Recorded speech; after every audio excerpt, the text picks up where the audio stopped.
Bonjour mes chers cancers, je vous remercie de me retrouver pour cette guidance professionnelle qui doit nous aider et vous aider à faire le point sur le plan de la carrière, à trouver les meilleurs conseils et recommandations sur l'année 2021 à ce propos, en sachant que bon, pour pas mal d'entre vous, ce sera plutôt le premier semestre, voire le premier trimestre de l'année 2021. Et on fera un point en avril, par exemple, sur la question professionnelle. Et donc, ce tirage, il va nous permettre voilà, d'aborder différents éléments sur le plan de la carrière. Les cartes ont déjà été battues et mélangées. Là, je suis simplement, vous allez voir que je ne tire pas à proprement parler les cartes. Je laisse que certaines cartes tombent du jeu pendant que je me concentre sur cette première carte qui va nous permettre d'identifier le chemin, la voie que vous êtes appelé à emprunter sur le plan de la carrière. Et je vais battre comme ça, entre guillemets, parce que je bats pas vraiment là. Hein, je les coupe jusqu'à, voilà, que une carte vienne à tomber du jeu et prendre la parole. C'est ma manière de faire. Et cette deuxième énergie qui est tombée, elle va nous permettre de voir, d'aborder ce qui vous attend sur le chemin, que ce soit des challenges, hein, donc des défis, ou que ce soit des obstacles. Et la troisième carte, là, va nous permettre d'identifier ce que vous devez apprendre, comment vos connaissances, sinon, pourraient être mieux appliquées. Et donc, ça va être la troisième énergie de ce tirage, mes chers cancers, qui va nous permettre de le voir. Et donc, il faut attendre que la carte veuille, voilà, prendre la parole. On va avoir comme quatrième énergie, on va aborder la façon dont vous avez besoin de vous dépasser, ce que vous devez oser faire au cours des prochains mois sur le plan de la carrière, en tout cas en 2021. Donc c'est ce sur quoi vous devez vous exprimer, oser prendre les devants, prendre la parole, vous affirmer, hop. Voilà, le 9 de coupe.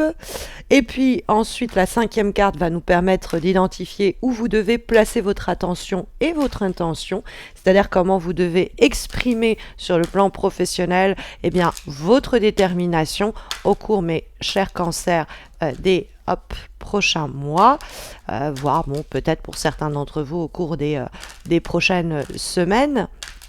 Et donc, ça va être l'avant-dernière énergie.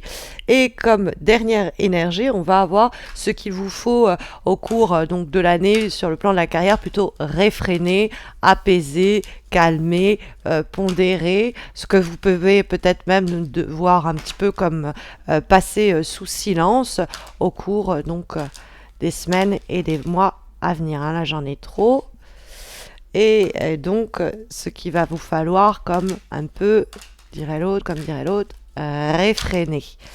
Donc ça, voilà, mes chers cancers. Alors, on va ensuite découvrir ensemble ce tirage avec, pour démarrer, comme première énergie, le 10 d'épée. Décidément, je l'ai presque à tous les tirages, ce 10 d'épée à des endroits différents. Là, c'est le chemin que vous êtes destiné à emprunter. Alors, à savoir que si je ne m'abuse, ce sont les béliers qui ont eu aussi cette première énergie au même endroit, ce 10 d'épée. Donc, si vous êtes ascendant ou signe lunaire bélier, n'hésitez pas à le consulter. Il pourrait avoir des redites, mais ça peut être intéressant justement, comment les tirages se répondent. Parce que là, le 10 d'épée, c'est la fin. Fin d'un cycle, fin d'une période très éprouvante. Vous voyez cette femme qui a tous ses épées plantées dans le dos, là. Et c'est un 10 qui nous marque la fin d'un cycle. Donc, le 10 d'épée, c'est même sur le plan psychologique, le chemin qu'on est appelé à emprunter, c'est en terminer avec, sur le plan mental, on n'en peut plus, on n'en veut plus, ça nous fatigue, ça nous ennuie, ça nous lasse. Et donc, il y a quelque chose qui doit se clôturer en 2021. Ça peut être un projet, ça peut être vraiment un secteur d'activité dans lequel vous n'avez plus rien à faire. Ça peut être vraiment un boulot où vous avez tellement endossé de responsabilités, on vous a tellement surchargé, on vous a tellement pollué, parasité sur le plan de la communication et mentale, que de toute manière, il est temps de tirer votre révérence. C'est ce qu'on pourrait se dire, en finir avec cette période de déboire ou cette période de temps mort éventuelle. Et on va trouver derrière la carte de l'as d'épée. Et là, il y a vraiment des redites, parce que le 10 d'épée, consultez votre ascendant et votre signe lunaire, parce que le 10 d'épée, l'as d'épée, je l'ai eu dans un autre tirage, et où je disais, c'est assez fort, parce que on a à la fois la fin et le démarrage, et le départ, quelque chose qui se termine et quelque chose qui commence. Donc on a oméga et alpha de la même famille avec un potentiel ici qui va nous permettre justement d'identifier l'obstacle et le défi qui va se présenter à vous. Or la carte de l'as d'épée, c'est les démarrages en termes d'as, elle importe un potentiel de commencement de nouveauté, donc de nouvelles idées, mais il y a l'idée aussi de trancher dans le vif avec la carte de l'as d'épée. Et donc s'il y a quelque chose de nouveau, mais parce qu'on a coupé un nœud, le fameux nœud gordien, et donc l'as d'épée, c'est ne pas hésiter en termes de challenge et de défi, de couper court à une situation, d'en terminer avec une situation, on revient au 10 d'épée pour pouvoir en démarrer une nouvelle. Il y a quelque chose que l'on doit trancher, il y a une affirmation de soi en plus qui passe par là, parce que il y a une véritable lucidité sur c'est plus pour moi, c'est pas pour moi, il faut que je dise les choses, il faut que je m'exprime, parce qu'il y a quelque chose aussi qui se passe sur le plan de la communication. Et donc en termes de challenge, le chemin qu'on doit emprunter, c'est clôturer cette période-là de notre vie professionnelle, parce qu'il y a un nouvel élan qu'on doit nous-mêmes engager, enclencher, et ça passe peut-être par la réalisation ou l'affirmation que cette situation est morte, obsolète, et qu'on doit la laisser derrière nous. C'est peut-être aussi savoir s'affirmer, exprimer quand les gens nous ont fait trop souffrir au travail, quand la situation est trop douloureuse, le reconnaître pour peut-être en terminer avec cela. On va avoir juste après comme troisième énergie le 7 de bâton qui va cette fois-ci nous permettre d'identifier ce que vous devez apprendre ou comment vos connaissances peuvent être mieux appliquées. Et le 7 de bâton, c'est l'idée de lutter pour soi. C'est une carte, je l'appelle l'Amazone, cette carte-là, la guerrière. C'est une carte presque militante. Alors c'est peut-être le besoin de se syndiquer quelquefois avec la carte du 7 de bâton, parce qu'on peut avoir en fait des personnes qui sont là aussi pour se battre pour nous. L'idée qu'on n'est plus tout seul ou toute seule à devoir affronter les obstacles, il y a peut-être un environnement qui peut nous aider à surmonter cela, et de façon très concrète et tangible, parce que ce sont des bâtons. Et donc dans le côté militant, on peut avoir quelque chose à ce titre-là syndiqué. Mais le 7 de bâton, c'est l'idée de se battre pour obtenir plus d'indépendance, plus d'autonomie dans le cadre des responsabilités qui sont les nôtres, et amener à un projet là où on veut qu'il se rende.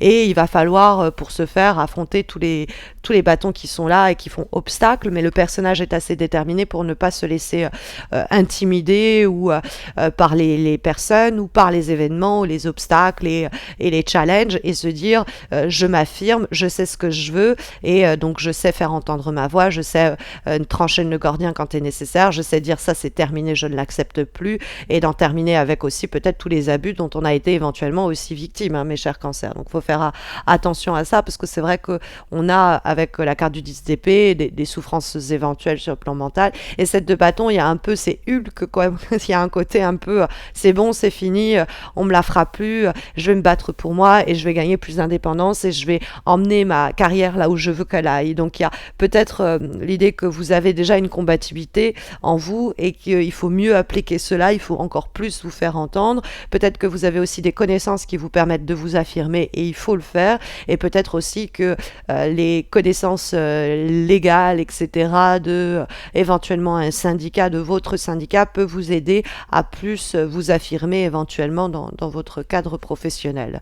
On va avoir ensuite la carte du 9 de coupe qui est une lame plutôt encourageante, c'est la carte, je l'appelle Make a Wish, faites un vœu, et elle apparaît ici pour nous parler de ce que vous avez besoin de dépasser, enfin comment vous pouvez vous dépasser, comment vous pouvez complètement vous affirmer, ce que vous devez oser faire. Et le 9 de coupe, ça peut être même l'idée, au fond, ce qu'il faut oser, c'est croire en soi. Le 9 de coupe, c'est une carte qui nous parle de plénitude, d'accomplissement et de réjouissance. Il y a cette idée qu'on s'en met, plein la panse. C'est une carte effectivement un peu gloutonne, mais quand elle apparaît ici dans ce qu'il faut oser, c'est oser en fait se faire plaisir, oser se faire du bien, oser croire en sa capacité d'obtenir ce que l'on veut, parce que le 9 de coupe va nous dire qu'il ne faut pas inhiber ses désirs, inhiber ses envies. Au contraire, il faut prendre conscience tout simplement peut-être des peurs, des inquiétudes qui peuvent restreindre notre désir d'action pour mettre ses désirs et ses envies en place. Mais c'est vrai que le 9 de coupe, il y a la réalisation d'un souhait qui vous est cher, qui est à portée de main sur le plan de la carrière. Donc il faut le savoir, il faut se battre, le 7 de bâton, pour oser se dire je peux prétendre à cela et je vais l'obtenir en plus de cela. Comme avant-dernière énergie, nous avons la carte de la Lune. Alors à l'envers, à l'endroit, qu'importe. Dans le cadre des tirages personnalisés, j'ai recours effectivement à la carte à l'endroit, à l'envers. Mais dans des tirages généralistes comme cela, je travaille avec que des cartes à l'endroit. Alors elles sont renversées parce que je les ai mélangées tout à l'heure, mais qu'importe, je considère les cartes quand même à l'endroit. Et donc on a cette carte de la Lune qui est une lame qui nous parle de la période hivernale, il faut le savoir, au moment où on vous demande d'être justement déterminé, de manifester votre volonté. Et donc ce qui est ici énuméré peut donc prendre place et se dérouler au cours de la période hivernale d'ici la fin mars. Et je vous avais dit que pour certains d'entre vous, ce sera certainement le premier trimestre de l'année, le prochain trimestre. La carte de la Lune peut nous confirmer, cher Cancer, que les informations qui vous sont ici délivrées et les conseils et ce que l'on doit faire doivent s'appliquer au premier trimestre de l'année, à savoir la période hivernale. La carte de la Lune, il y a peut-être aussi quelque chose de créatif qui doit s'exprimer ou qui peut s'exprimer. C'est une carte qui va faciliter ou en tout cas favoriser tout ce qui est en rapport avec l'imagination, la création. Donc les créatifs ici vont être favorisés. Et puis la carte de la Lune, c'est aussi quelque chose que l'on a couvé et dont il nous reste à accoucher. Avec la carte de l'As d'épée qui nous parle de naissance et de départ, il y a comme quelque chose en vous qui va mûrir au cours du trimestre à venir. Je reste sur la question hivernale pour que vous puissiez pleinement le réaliser, accoucher de cela et en terminer avec une période qui était loin d'être réjouissante ou épanouissante sur le plan professionnel parce qu'il y a du stress qui peut se faire sentir. Et comme dernière énergie, nous avons la carte du battleur qui va nous permettre de savoir sur quoi il faut vous calmer, vous restreindre, vous réfréner. Et la carte du battleur, c'est quand même une énergie qui nous parle, quand elle peut poser problème, de ne pas se sentir prêt ou prête à se lancer, de se dire que c'est prématuré, que c'est trop tôt, qu'il manque ceci, qu'il manque cela.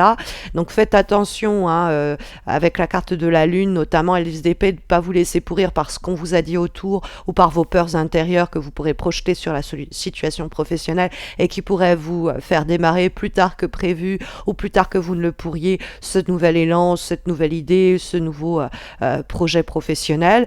Parce que la carte du battleur, on est hésitant, on veut s'en vouloir, on a peur de prendre des risques quand la carte pose problème. Et ici, elle pose problème puisque c'est ce qu'il faut réfréner.